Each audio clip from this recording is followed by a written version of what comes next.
नागदा में कोरोना संक्रमित का आंकड़ा 27 पर पहुंचा। शहर में 5 स्थानों पर कंटेनमेंट बनाए, 3 की प्रक्रिया जारी है।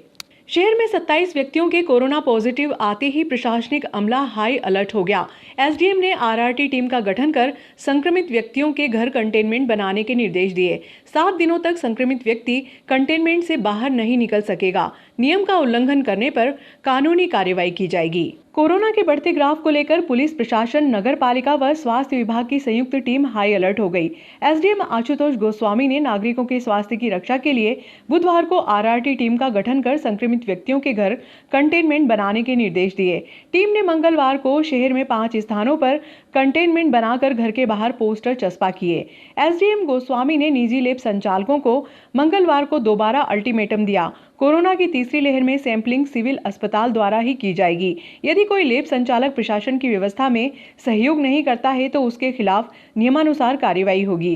कंटेनमेंट बनाने के लिए शहर को 3 जोन में विभाजित किया है, जिसमें वार्ड क्रमांक 1 से 12 तक महेंद्र गुर्जर, प्रभाकर वर्मा, वार्ड क्रमांक 13 से 24 तक भगवती शर्मा, बालकिशन चंदेल, वार्ड क्रमांक 25 से 36 तक रितेश मावर, जितेंद्र ओरा को नियुक्त किया।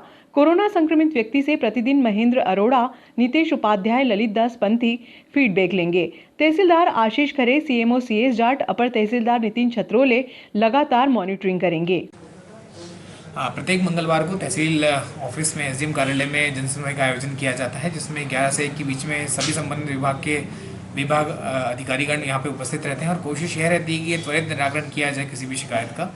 इसी के अनुक्रम में आज भी एसडीएम कार्यालय में यहाँ पर एक जनसुनवाई आयोजित की गई, जिसमें सभी विभागाध्यक्ष मौजूद थे। सबसे महत्वपूर्ण बात ये थी कि जो केसेस आए, कल 27 केसेस आए नागदा नुआ में, कहीं ना कहीं बहुत ज़्यादा चिंता की बात है। और कल भी हमारे द्वारा जो बैठक ली गई थी सभी सामाजिक और मुख्य सामाजिक जो लोग हैं और संघों के, व्यापारी संघ और अन्य संघों के साथ में, तो बात यही कह रहे थे कि हमको किसी प्रकार से संक्रमण की चेन को ब्रेक करना है और संक्रमण फैलना इस प्रकार के उपाय करने हैं, मास्क का उपयोग करना है, सोशल डिस्टेंसिंग का उपयोग करना है।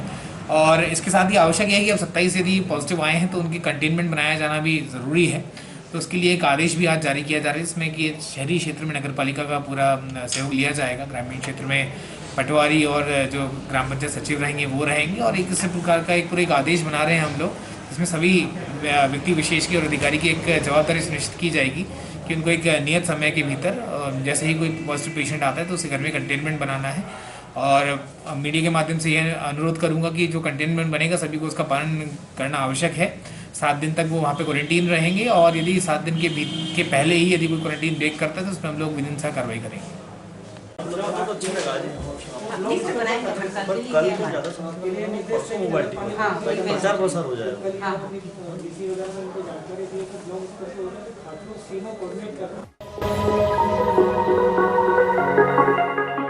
भारतीय किसान संघ ने राष्ट्रपति को संबोधित ज्ञापन एसडीएम आशुतोष गोस्वामी को सौंपा। ज्ञापन में न्यूनतम समर्थन मूल्य सरकारी खरीद 8 से 9% होती है। अधिकांश छोटे और मंझोले किसानों को उपज समर्थन मूल्य पर बेचनी पड़ती है, जिससे किसानों का शोषण होता है।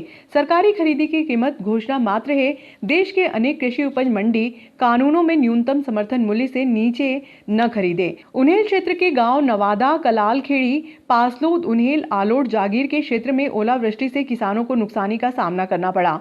नवादा में कई घरों में ओलावृष्टि के कारण कवेलू फूट गए, चद्दर व मवेशियों को नुकसान पहुंचा। क्षेत्र में सर्वे करवाकर किसानों को राहत दी जाए, इस हेतु भारतीय किसान संघ ने एसडीएम को ज्ञापन सौंपा।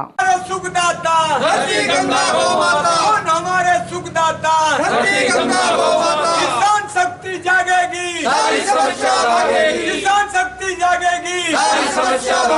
जब तक दुखी किसान रहेगा धरती पे तूफान रहेगा, जब तक दुखी किसान रहेगा धरती पे तूफान रहेगा। हम अपना अधिकार मांगते नहीं किसी से भीख मांगते, हम अपना अधिकार मांगते नहीं किसी से भीख मांगते। किसानों ने ठाना है लाभकारी मूल्य पाना है, किसानों ने ठाना है लाभकारी मूल्य पाना है। किसान शक्ति जागेगी, सारी समस्या भागेगी। भारतीय किसान संघ जिंदाबाद, जिंदाबाद, जिंदाबाद। भारतीय किसान संघ जिंदाबाद, जिंदाबाद, जिंदाबाद। कौन हमारा सुखदाता धरती गंगा गौ माता, कौन हमारा सुखदाता धरती गंगा गौ माता। जब तक दुखी किसान रहेगा धरती पे तूफान रहेगा, जब तक दुखी किसान रहेगा धरती पे तूफान रहेगा। हम अपना अधिकार मांगते हैं।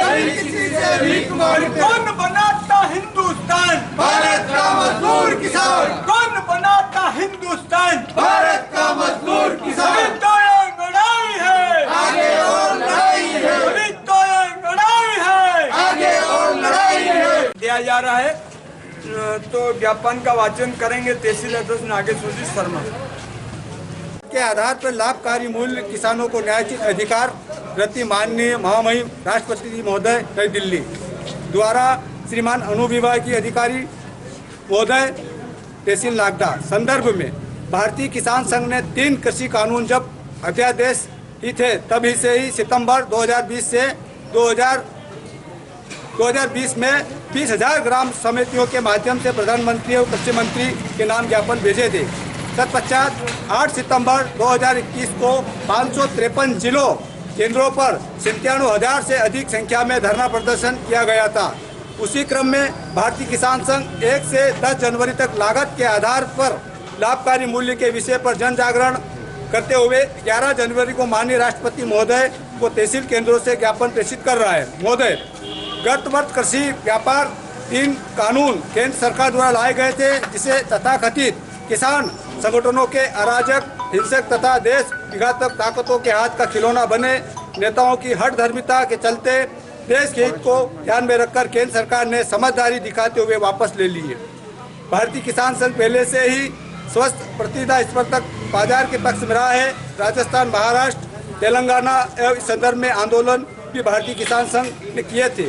इन 3 कानूनों के आने से यह अपेक्षा बनी थी कि यह कमी अब पूरी हो जाएगी, किंतु इनसे कुछ महत्वपूर्ण सुधारों को फिर से आवश्यकता थी, जिसके लिए किसान संघ ने जब से अध्यादेश आए हैं तब से ही आवाज़ उठाई थी। एक और बड़ी कमी इन कानूनों में यह थी कि इनमें न्यूनतम समर्थन मूल्य कहीं भी उल्लेख नहीं किया गया था। किसानों को पूरी तरह से बाजार के हवाले कर दिया गया। न्यूनतम समर्थन मूल्य पर सरकारी खरीद 8 से 9% होती है। अधिकांश किसान जो छोटे या मझोले, उन्हें समर्थन मूल्य के नीचे ही बेचना पड़ता है। व्यापारी उनकी मजबूरी का लाभ उठाकर शोषण करते हैं। जब तक इससे कोई संवैधानिक मान्यता प्राप्त नहीं हो, यह केवल सरकारी खरीद की कीमत की घोषणा मात्र है। देश के अनेक कृषि उपज मंडियां कानून में न्यूनतम समर्थन मूल्य से नीचे न खरीदने का नियम है, जिसका कभी भी पालन नहीं होता है। सरकार और किसान के बीच में व्यापार एनेकेन प्रकरण व्यापारी घुसी जाते हैं। वर्तमान में C2 50% पर भारतीय किसान संघ का मत है। उपरोक्त C2 प्लस भूमि का बाजार रेट पर किराया प्लस कृषि यंत्रों व घिसावट या पुराने होने के कारण मूल्य का ह्रास स्वयं के ट्रैक्टर व मोटरसाइकिल के समस्त व्यय किसान परिवार को कुशल प्रबंधन की मजदूरी प्लस विद्युत, ट्यूबवेल, ट्रिप एवं औजार की मरम्मत खर्च भी जुड़ेंगे। दुनिया में कहीं भी विक्रेताओं पर लागू नहीं होता है, केवल क्रेता से ही वसूली होती है। परंतु भारत में किसान को अपना माल बेचने के लिए कर कमीशन देना पड़ता है, जिससे वह अपनी किसी से वसूल नहीं कर सकता। किसान खेती में प्रयुक्त आदान को अधिकतम खुदरा मूल्य पर खरीदता है और अपना माल न्यूनतम समर्थन मूल्य पर या उससे भी नीचे कर का भुगतान करते हुए बेचता है। इस व्यवस्था के कारण वह गरीब से और गरीब होता जा रहा है और एक दिन खेती छोड़ने या आत्महत्या करने पर मजबूर हो जाता है। सरकार जो भी समर्थन मूल्य की गणना करती है उसमें बहुत खामियाजा है। किसान के लिए इस गणना में अकुशल मजदूर की मजदूरी जोड़ी जाती है, जबकि खेती का पूरा प्रबंधन करता है। लेकिन जब से महत्वपूर्ण यह है कि उक्त सूत्रों में किसान को अकुशल श्रमिक की दर से भुगतान का प्रावधान है, जबकि किसान को करोड़ों रुपए की जमीन का कुआं या ट्यूबवेल, विद्युत कनेक्शन, ट्रैक्टर और उसके सारे साजो सामान, सोलर कनेक्शन, ड्रिप व्यवस्था, पाइपलाइन, खेतों का मजबूत की तारबंदी, इन सब की संपूर्ण व्यवस्था अर्थात उद्योगपति की भांति निवेश करना, ऋण उधार लेना सभी प्रकार के में तो हमारे भानु प्रताप सिंह जी वाचन करें। श्रीमान मुख्यमंत्री महोदय, मध्य प्रदेश शासन भोपाल। श्रीमान अनुविभागीय अधिकारी महोदय, तहसील नागदा जंक्शन, जिला उज्जैन, मध्य प्रदेश। वर्तमान में उज्जैन क्षेत्र में ओलावृष्टि से किसानों की फसल को नुकसान की भरपाई करने बाबत उपरोक्त महोदय, उपरोक्त विषय में निवेदन है कि उन्हेल क्षेत्र, ग्राम नवादा, कलालखेड़ी, पांसलोद, उन्हेल, आलोट, जांगीर एवं आसपास के क्षेत्रों में ओलावृष्टि के कारण फसलों को नुकसान हुआ है। नुकसान को तुरंत सर्वे करने का आदेश करें व फसल बीमा की RB 164 के तहत किसानों को तत्काल मुआवजा व राहत राशि दिया जाए। नवादा गांव में कई घरों में ओलावृष्टि के कारण कवेलू व चत्तर में पशुओं को भी नुकसान हुआ है, उनका भी तुरंत सर्वे करवाने का आदेश दिया जाए व उनकी नुकसान की भरपाई करवाने की कृपा करें। अंत श्रीमान से निवेदन है कि उक्त विषय को संज्ञान लेते हुए तत्काल राहत राशि प्रदान करने की कृपा करें, यही विनय है। अन्यथा भारतीय किसान संघ तहसील नागदा द्वारा समस्या के निवारण हेतु उग्र आंदोलन किया जाएगा, जिसकी जवाबदारी शासन प्रशासन की होगी।